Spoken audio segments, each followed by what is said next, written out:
Air pollution का इससे कोई हेल्थ का नुकसान नहीं हो रहा।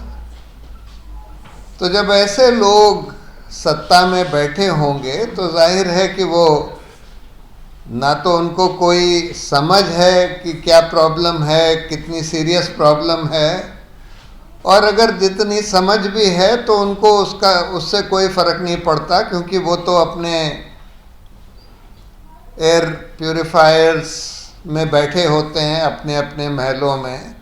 गाड़ी में भी उनके एयर प्यूरिफायर होता है, सब जगह एयर प्यूरिफायर होता है। जनता को क्या हो रहा है, कितने लोग मर रहे हैं, उनको कोई उससे फ़र्क नहीं पड़ता।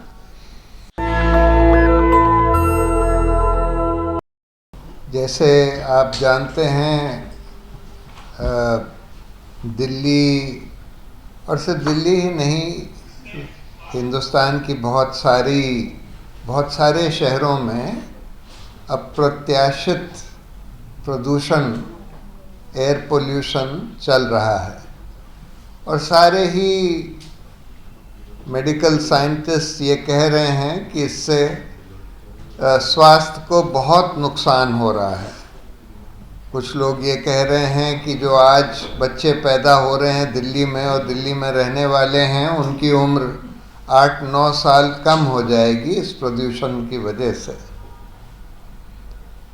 कई लोगों का ये मानना है कि लाखों लोग हर साल दिल्ली में मरते हैं, मौत होती है इस प्रदूषण की वजह से। और हम ये देख रहे हैं कि ये सरकारें, खासकर मौजूदा केंद्र सरकार या मौजूदा दिल्ली सरकार, इसके बारे में कुछ नहीं कर रही है। दिल्ली की मुख्यमंत्री तो खैर समझती ही नहीं कि एयर क्वालिटी इंडेक्स क्या होता है, वो उसको IQ कहती हैं। कूड़े के ढेर को कहती हैं कि हम वहाँ जाकर कहते हैं भैया भाग जा। अब आपने ऐसे लोगों को, फिर उनके जो एनवायरनमेंट मिनिस्टर हैं वो कहते हैं कि नहीं नहीं, इससे कोई नुकसान नहीं हो रहा, ये जो लेवल है एयर पोल्यूशन का, इससे कोई हेल्थ का नुकसान नहीं हो रहा। तो जब ऐसे लोग सत्ता में बैठे होंगे तो जाहिर है कि वो ना तो उनको कोई समझ है कि क्या प्रॉब्लम है, कितनी सीरियस प्रॉब्लम है, और अगर जितनी समझ भी है तो उनको उससे कोई फ़र्क नहीं पड़ता, क्योंकि वो तो अपने एयर प्यूरिफायर्स में बैठे होते हैं अपने अपने महलों में। गाड़ी में भी उनके एयर प्यूरिफायर होता है, सब जगह एयर प्यूरिफायर होता है। जनता को क्या हो रहा है, कितने लोग मर रहे हैं, उनको कोई उससे फ़र्क नहीं पड़ता। और ये बात हम हर जगह देख रहे हैं। देखिए, ये सिर्फ दिल्ली का जो एयर पोल्यूशन है उस पर केंद्रित नहीं है।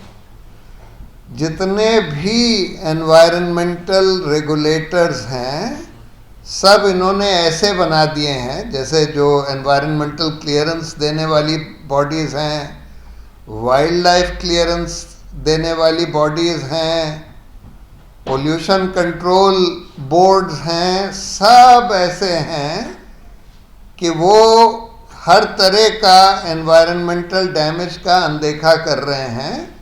और जो केंद्र सरकार कह रही है या मोदी अमित शाह कह रहे हैं उसको होने दे रहे हैं।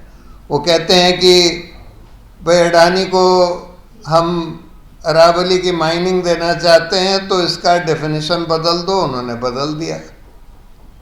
वो कहते हैं कि हसदेव अरण्या फॉरेस्ट, जो सबसे डेंस फॉरेस्ट हैं छत्तीसगढ़ के, वो अडानी को देना चाहते हैं। तो डिस्पाइट द फैक्ट कि गवर्नमेंट की अपनी रूल ये कहती है कि जहाँ पर फॉरेस्ट की क्राउन डेंसिटी 50% से ज़्यादा है उसको नो गो माना जाएगा, वहाँ पर कोई नॉन फॉरेस्ट एक्टिविटी नहीं अलाउ करी जा सकती।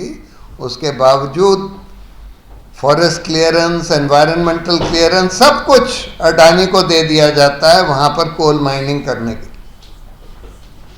तो ये एक व्यापक प्रॉब्लम हम देख रहे हैं। अब जो दिल्ली के प्रदूषण की बात है, इसमें सबसे पहले तो ये होना चाहिए था, जो हमारी पहली डिमांड भी है, कि भाई आप जो बिल्कुल एक्सपर्ट्स हैं, एक अनफॉर्चुनेटली एक बहुत बड़े एक्सपर्ट की अभी मौत हो गई, माधव गाडगिल साहब, जो कि हमारे one of the foremost environmentalist in the country. But इस तरह के और लोग भी हैं देश में, बहुत लोग हैं जो ये सब चीज़ें समझते हैं कि भाई दिल्ली के प्रदूषण के कारण क्या हैं, मुख्य कारण क्या है, किस चीज़ का कितना कंट्रीब्यूशन है, ट्रांसपोर्ट का कितना कंट्रीब्यूशन है, कंस्ट्रक्शन का कितना कंट्रीब्यूशन है, दूसरी चीज़ों का कितना कंट्रीब्यूशन है, और उसके बाद इनको कैसे कम किया जा सकता है वो भी समझते हैं। जैसे ट्रांसपोर्ट का आप ले लीजिए, बहुत सारी चीज़ें, ये आप जब आप पढ़ेंगे जो चार्टर ऑफ डिमांड्स, इसमें पहले तो मैं खैर इन सारे हमारे जो एक्टिविस्ट हैं यहाँ पर, यंग लोग हैं, उनको बधाई देना चाहता हूँ कि उन्होंने ये फोरम बनाया, सिटीजन्स फोरम, दिल्ली स्वास्थ्य सांस अधिकार नागरिक समिति। ये बहुत ज़रूरी है, और इतना बढ़िया चार्टर ऑफ डिमांड्स बनाया है जिसमें सारी अहम चीज़ें आ गई हैं। जैसे ट्रांसपोर्ट का ले लीजिए, कई चीज़ों के बारे में हम समझते हैं कि हमको पता है कि भाई डीजल व्हीकल्स ज़्यादा पोल्यूट करती हैं, ये भी पता है कि electric vehicles virtually zero pollution करती हैं, सीएनजी व्हीकल्स उससे थोड़ी ज़्यादा लेकिन पेट्रोल से कम, पेट्रोल व्हीकल्स उससे ज़्यादा लेकिन डीजल से कम, डीजल व्हीकल सबसे ज़्यादा, ये हम समझते हैं। दूसरा हम ये समझते हैं कि भाई पब्लिक ट्रांसपोर्ट लोग जितना यूज़ करेंगे, बस या ट्रेन, और जितना कम प्राइवेट ट्रांसपोर्ट यूज़ करेंगे उतना कम पोल्यूशन होगा। और उसके लिए पॉलिसीज़ पहले एक बनाया गया था, एक बस कॉरिडोर, सेपरेट बस कॉरिडोर, रैपिड ट्रांजिट कॉरिडोर बनाया गया था, और उसका मकसद यही था। अगर आप उसकी ओरिजिनल रिपोर्ट पढ़ें तो उसका मकसद ये था कि भाई ये एक कॉरिडोर होगा जिसमें बसेस तेज़ी से जाएंगी और प्राइवेट व्हीकल्स के लिए रास्ते कम हो जाएंगे, उसके लिए वो धीरे धीरे जाएंगी। तो लोग एंकरेज होंगे कि भाई प्राइवेट व्हीकल्स में ना चलें बल्कि बस में चलें। उसी तरह से भारत सरकार ने एक इलेक्ट्रिक व्हीकल्स के लिए पॉलिसी बनाई थी। ये पॉलिसी करीब 10 साल पहले बनाई गई थी। हम लोगों का केस भी चल रहा है सुप्रीम कोर्ट में, जिसमें हमने ये बोला है कि भाई सरकार अपनी पॉलिसी तो इम्प्लीमेंट करे, वही नहीं इम्प्लीमेंट हो रही। अगर वो पॉलिसी इम्प्लीमेंट होती तो आज इलेक्ट्रिक व्हीकल्स जो हैं मेजॉरिटी में होती दिल्ली के रोड्स पर या पूरे देश के रोड्स पर, और उसमें कई एलिमेंट्स थे। एक तो ये था कि भाई आप रोड टैक्स से एग्जेम्पशन दीजिए, थोड़ी अप फ्रंट सब्सिडी दीजिए जिससे कि इलेक्ट्रिक व्हीकल्स की शुरू में प्राइस कम हो जाए। आप सब जगह चार्जिंग स्टेशंस बनाइए जिससे सहूलियत हो लोगों को इलेक्ट्रिक व्हीकल्स चार्ज करने के लिए, तब तो लोग एंकरेज होंगे कि इलेक्ट्रिक व्हीकल्स पे ट्रांसफ़र करें। तो बहुत सारी चीज़ें पहले कम से कम एक्सपर्ट बॉडीज ने बनाई, लेकिन उसको इम्प्लीमेंट ही नहीं किया जा रहा है। तो इसलिए ये बहुत ज़रूरी है। और दूसरी बात, जब सिटीजन्स इकट्ठा होते हैं, आपने देखा कि जब इंडिया गेट पर प्रोटेस्ट हुए, 2-3 बार प्रोटेस्ट हुए, तो उनको बंद करने के लिए लोगों को अरेस्ट कर लिया गया, लोगों को दूर दूर बवाना ले जाकर छोड़ दिया गया, कुछ लोगों को तो बिल्कुल ही अरेस्ट कर लिया गया, जेल में रखा गया कई कई दिन तक। तो सरकार अनफॉर्चुनेटली तब तक नहीं सुनती, कम से कम मौजूदा सरकार जो है, केंद्र सरकार और दिल्ली सरकार, क्योंकि उनको ना तो समझ है ना ही उनको कोई मंशा है, तब तक नहीं सुनती जब तक उनको ये नहीं लगता कि भाई ये एक उनको पॉलिटिकली बहुत हर्ट करने वाला है। और पॉलिटिकली हर्ट करने के लिए उनको ये दिखाई देना पड़ेगा कि इस पर बहुत सारे लोग एजिटेटेड हैं, और इसलिए चाहे वो सड़क पर आ रहे हैं, चाहे वो सोशल मीडिया पर हैं, चाहे किसी और तरह से अपना प्रोटेस्ट दर्ज कर रहे हैं।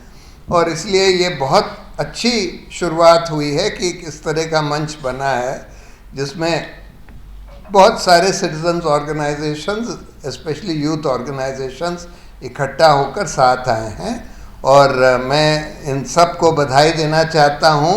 और बहुत ही बढ़िया, मैंने पूरा पढ़ा इनका जो चार्टर बनाया गया है, बहुत बढ़िया चार्टर बना है, सारी इम्पोर्टेंट चीज़ें। नेशनल दस्तक की आपसे गुजारिश है कि अगर इसको बचाना चाहते हैं तो नेशनल दस्तक को सब्सक्राइब करने के लिए रेड कलर के सब्सक्राइब बटन को दबाएं, फिर बेल आइकन की घंटी दबाएं।